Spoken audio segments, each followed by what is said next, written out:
മനാഫിനെ പോലെ ഒരാളെയെങ്കിലും നമ്മൾ ജീവിതത്തിൽ സമ്പാദിക്കണം. മനാഫ് മുതലാളിയല്ല, മനുഷ്യസ്നേഹി.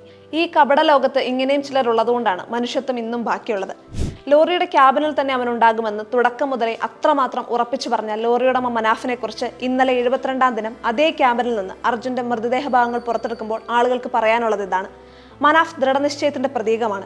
ഒരു ഘട്ടത്തിൽ അവസാനിക്കുമെന്ന് തോന്നിയ തിരച്ചിൽ 70 ദിവസത്തോളം നീളാൻ കാരണമായതും അതേ ദൃഢനിശ്ചയമാണ്. അർജുനെയും കൊണ്ടേ മടങ്ങുമെന്ന് അമ്മയ്ക്ക് നൽകിയ വാക്ക് മനാഫിനെ സംബന്ധിച്ചിടത്തോളം വെറുമൊരു വാഗ്ദാനമായിരുന്നില്ല. ലോറിയുടമ എന്നതിനപ്പുറത്തേക്ക് അർജുന്റെ അച്ഛനും അമ്മയ്ക്കും കുടുംബത്തിനും നൽകിയ വാക്കിന്റെ പേരിൽ അയാൾ അവസാനം വരെ നിലകൊണ്ടു. കഴിഞ്ഞ 72 ദിവസം കരയിലും ആപത്കരമായ കുത്തൊഴുക്കുള്ള ഗംഗാവലിപ്പുഴയിലും അർജുന്റെ കുടുംബത്തോടൊപ്പം നെഞ്ചിലഞ്ഞ് കാത്തിരുന്നവർ ലോറിയുടമ മനാഫും ഉണ്ടായിരുന്നു.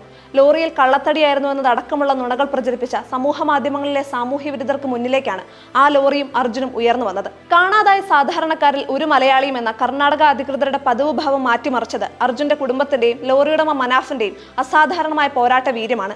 നന്ദി മനാഫ്. അപാരമായ സൗഹൃദം കൊണ്ട്, സമാനതകളില്ലാത്ത സ്നേഹം കൊണ്ട് ഈ നാടിന്റെ സാഹോദര്യത്തെ ഒരിക്കൽ കൂടി അടയാളപ്പെടുത്തിയതിന്.